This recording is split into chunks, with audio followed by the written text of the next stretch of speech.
Abrir a palavra de Deus no Evangelho de Mateus.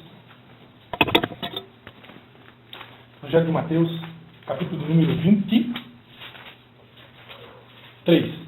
Evangelho de Mateus, capítulo de número 23, versículo de número 23. Mateus 23, 23.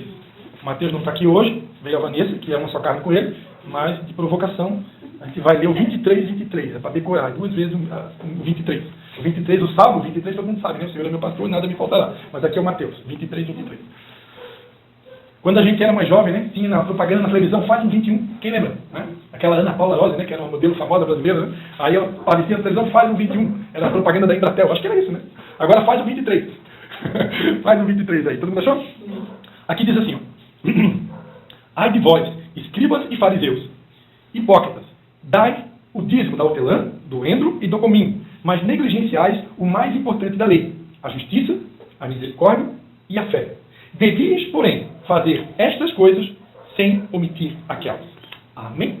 Pai, em nome de Jesus, Senhor, que o Espírito Santo nos use para repartir aquilo que o Senhor tem para a igreja na noite de hoje. Mas só uma breve palavra, né, de dízimo e ofertas. Nós estamos em culto hoje, né?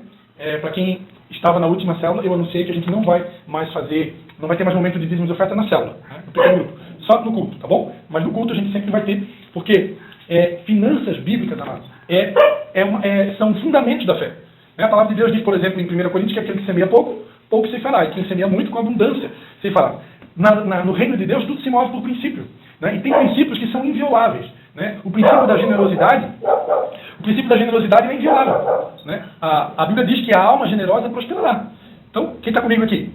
Presta atenção, a alma generosa prosperará. O que é uma alma generosa? É uma pessoa que ela é desprendida das coisas materiais. Ela sabe que tudo aqui é passageiro, né? Ninguém vai levar nada para o céu. Alguém aqui já viu no dia do velório de alguém levando junto no caixão, né? Uma casa, um carro, corrente de ouro, pulseira, relógio, perfume importado, tudo dentro do caixão. Alguém já viu? Alguém colocar essas coisas no caixão? É óbvio que não, né? Por quê? Ninguém vai enterrar essas coisas, não tem coragem de enterrar isso, né? E para a glória não se leva, porque a glória, as coisas desse mundo não conseguem herdar aquilo que é incorruptível, né? Nem esse corpo aqui, que é pecador, que é matéria, consegue herdar a vida eterna. A Bíblia diz que um dia nós seremos transformados num piscar de olhos, porque essa carne aqui não tem como entrar no céu, porque ela é totalmente corrompida, ela é uma carne que está sujeita a esse mundo, né? Então a matéria não pode herdar a vida eterna. Então, essas coisas, ouro, prata, tesouro, diamante, riqueza, não tem como para lá. Até porque lá no céu, o maior tesouro não são essas coisas. O maior tesouro é Jesus, né? Quando eu estiver com Ele, amados, quando nós estivermos realmente face a face com Ele, eu garanto para você não vai precisar mais de ouro, de prata, de nada. Aqui nessa terra não precisa. Mas lá não precisa nada disso, porque Ele é suficiente. Lembra quando Ele falou para Paulo, né? A minha graça que basta?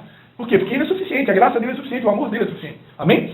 Então, amados, só que aqui nessa terra, prosperar é bom. Amém? Por quê? Por que prosperar é bom? Porque se eu tiver um carro melhor, não vai ser bom? Dá um pouco mais de conforto para a minha família? Ou um segundo carro, né? Para minha esposa poder ir para o trabalho dela tranquilo, lá em Canelinha todo dia, e eu não ter que levar e buscar todo dia. Às vezes eu estou numa célula, eu estou pregando em algum lugar, eu estou visitando alguém, eu estou fazendo meu trabalho de vendas numa casa, aí de repente toca o telefone, amor, vem me buscar. Aí eu tenho que parar tudo que eu estou fazendo e vou lá buscar ela, né? Então se tivesse um outro carro, isso é bom, né? Então, é bom ter uma casa, né? O Anderson, por enquanto, mora de aluguel, o Anderson, mas em nome de Jesus está profetizado uma casa para vocês, amém? Não sei se a da Vanessa é aluguel também, Vanessa, não. É mais ou menos que está no terreno da sogra, né? Mas está profetizado uma casa nova para Vanessa também, em nome de Jesus. Né? E a Léa, se ela quer uma nova, recebe a nova. Se quer só a reforma da velha, recebe a reforma. Porque a reforma é fé, amém? Daqui a pouco a gente vai estar falando um pouquinho de fé. E a minha esposa também recebe uma casa nova aí. Não é só para vocês, não. Amém? Então, mas não é pecado sonhar em ter uma casa melhor, um carro melhor, poder se vestir melhor, né? Essa semana aconteceu uma tragédia aqui com a minha filha, ela acabou rasgando, né, um vestido, né, deu uma dó, né? Na hora eu não fiquei com dó. Na hora eu fiquei chateado com ela, porque aconteceu uma situação ali que ela, enfim, né? E não fiquei com dó na hora, mas depois, né, coração de pai, né, deu uma dó depois, né, de ver ela ali, aconteceu uma situação, ela rasgou o vestido. E custa dinheiro, tem que trabalhar para comprar, né? Então, minha esposa está tendo que ela nem pagou ainda. Então, mas é bom poder se vestir melhor, ter uma casa, ter um carro, realizar sonhos, não tem nada de errado. Só que no reino de Deus, essas coisas não vão acontecer se eu não botar em prática os princípios de Deus.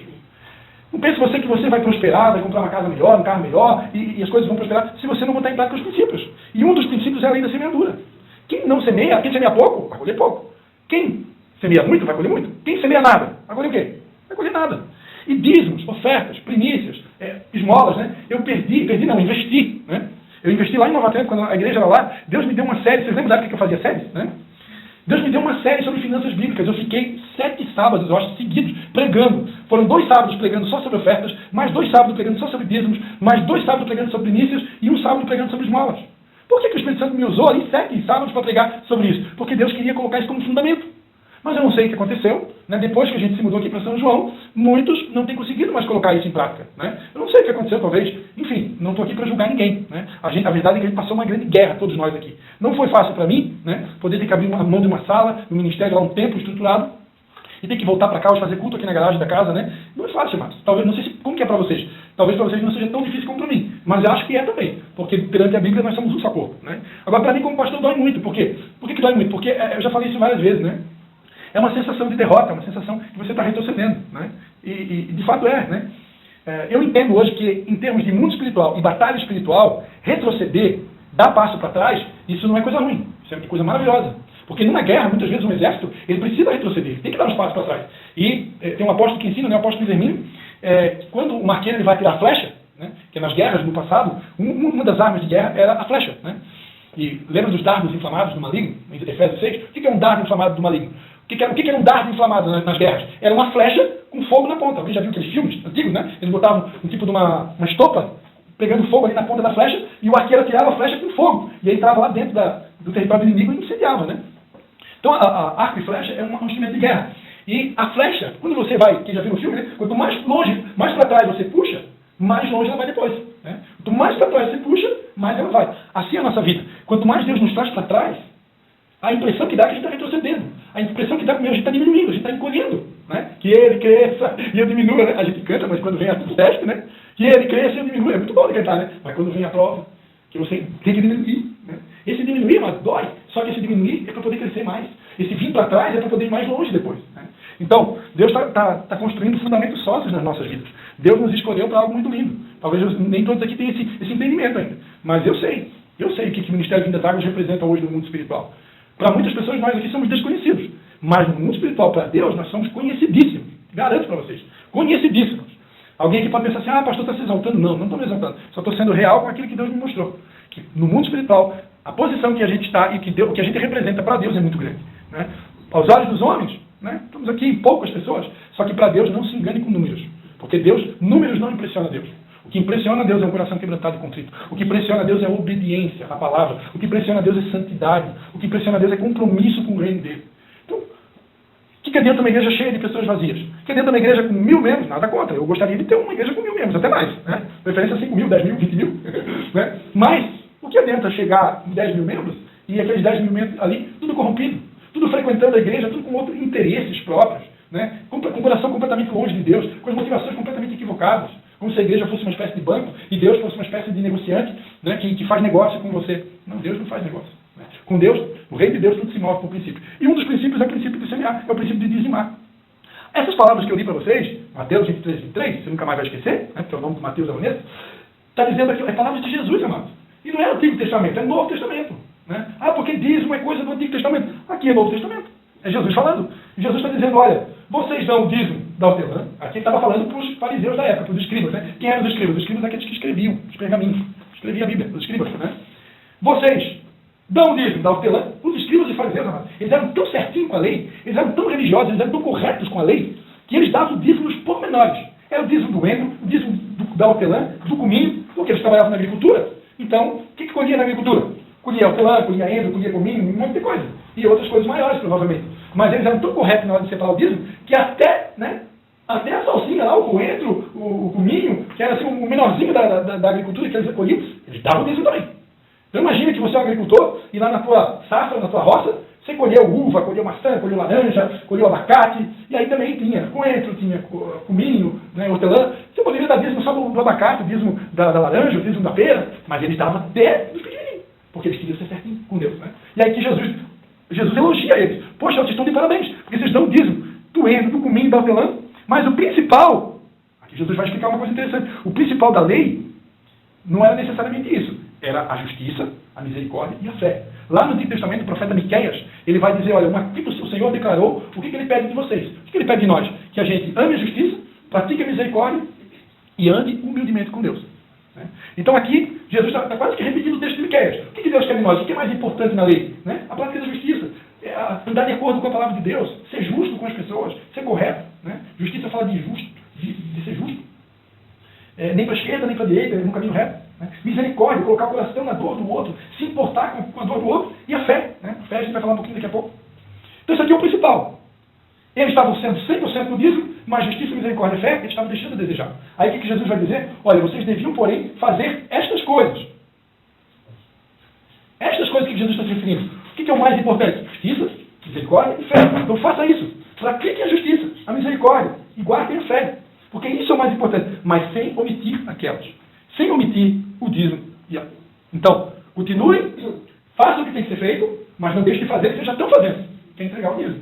Então, Jesus não veio extinguir a lei. A Bíblia diz no comecinho aqui, no Sermão da Montanha, aliás, no comecinho do Evangelho de Mateus, ele vai dizer que ele não veio extinguir a lei, mas ele veio cumprir. Né? Então, amados, claro que nós estamos no tempo da graça, mas Jesus disse que a nossa justiça, se a nossa justiça não exceder a dos escribas e fariseus, então ele quer que exceda. Então, se os escribas e fariseus entregavam dízimo, nós devemos fazer até melhor. Né? Eu costumo dizer que na nova aliança agora vai nascer o tudízimo. Onde é que está escrito na Bíblia, Leia? O tudízimo. Romanos 12, versículo 1. Rogo-vos, é o tudízimo. Lá está escrito assim, Romanos 12, versículo 1. Rogo-vos, pois, irmãos, que apresentei os vossos corpos como sacrifício vivo, santo e agradável a Deus. Esse é o vosso culto racional. O que Deus está dizendo? Eu quero, mas que tu entregue a tua vida, o teu corpo, tudo. Corpo, alma, espírito. É mais do que um dízimo, uma oferta, é a tua vida. Né? Lá em Provérbios, no Antigo Testamento, Deus disse assim, filho meu, dá no teu coração. O que significa, filho meu, dá no teu coração? O coração, ele é a primícia do ser humano. A primeira coisa, né, a Sabrina ficou grávida, foi bater ultrassom? Vai bater ultrassom segunda-feira? Quando tu bater ultrassom, a primeira coisa que tu vai ver, um coraçãozinho batendo. A Ana Cristina, quando a gente deu um mês de gravidez da Patrícia, a gente foi bater ultrassom lá no, como é que é o seu Tomás, né, o doutor Tomás? O ultrassom era um grãozinho de feijão, tamanho do grãozinho de feijão, e batia, você vê lá no ultrassom batendo. É o coraçãozinho. É a primeira coisa que se forma, é a primícia. Então, quando a Bíblia diz, filho meu, dá no teu coração, Deus está dizendo, entrega a tua vida, tu entrega o teu ser. Qual que é o primeiro mandamento? Amarás o Senhor teu Deus, toda a tua força, toda a tua alma e todo o teu entendimento. Então, não tem como amar a Deus sem me entregar para Ele. Eu tenho que entregar tudo. Isso é ser um verdadeiro adorador. Entregar meu corpo, entregar minha alma, entregar minha vida. Eu gosto de uma explicação que a minha esposa, Deus deu uma ilustração para minha esposa há muitos anos atrás sobre a vela. A Bíblia diz que nós somos a luz do mundo, o sal da terra e a luz do mundo, correto? Agora, para iluminar, o que uma vela tem que fazer para poder iluminar? Ela tem que morrer.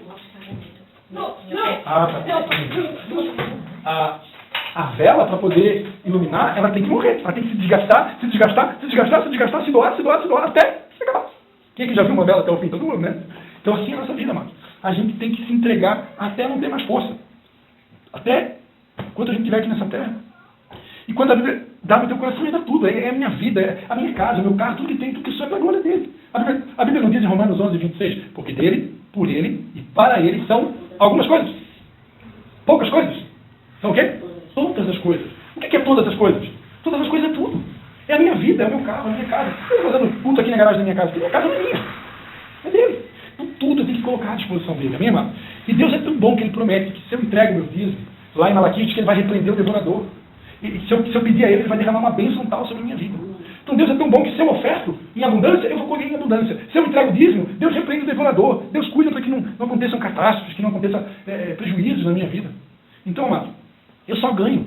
Eu só ganho. Deus não criou a lei do dízimo, Deus não criou esses princípios espirituais de entregar dízimo, oferta, primícia, esmola, né, para o nosso mal. Ele entregou para o nosso bem. Porque a Bíblia diz, bem-aventurado é dar do que receber. Quem dá é mais bem-aventurado. Quem entrega é mais feliz.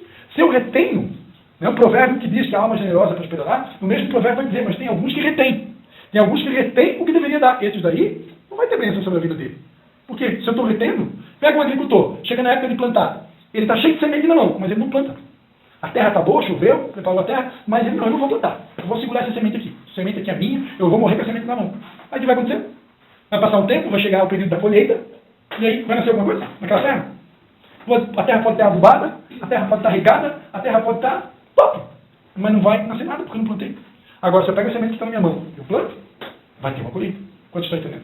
Amém, amado? Então foi Jesus quem falou, devias fazer estas coisas sem omitir aquelas. Continua dando o dízimo, continua entregando a oferta, continua praticando os princípios espirituais, mas não esqueça que o principal é a justiça, a misericórdia e a fé. Amém? Vamos? Quem vem preparado, quiser entregar, tem gente aí que já fez uso do Pix essa semana, né? Louvado seja Deus pela sua vida. E se alguém precisar, a gente passa o Pix depois. Já está lá no grupo do Vinho das Águas, né? E quem vem preparado hoje, quiser entregar aqui, a gente vai estar entregando os nossos dízimos e as nossas ofertas. Amém?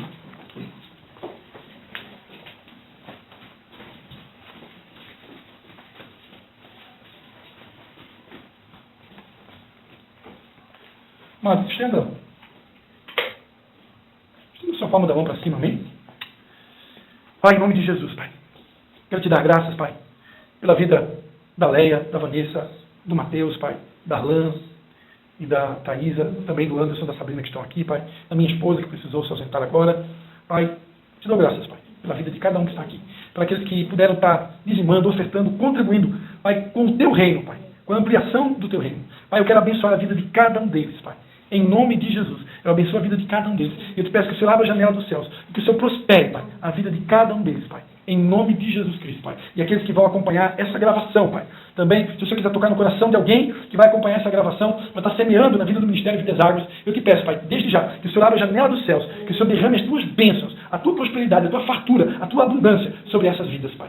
Em nome de Jesus, eu abençoo cada um que pôde dizimar, pôde ofertar, que ainda vai dizimar, que ainda vai ofertar através dessa gravação. Eu abençoo no nome do Pai, do Filho e do Espírito Santo. Amém. Amém.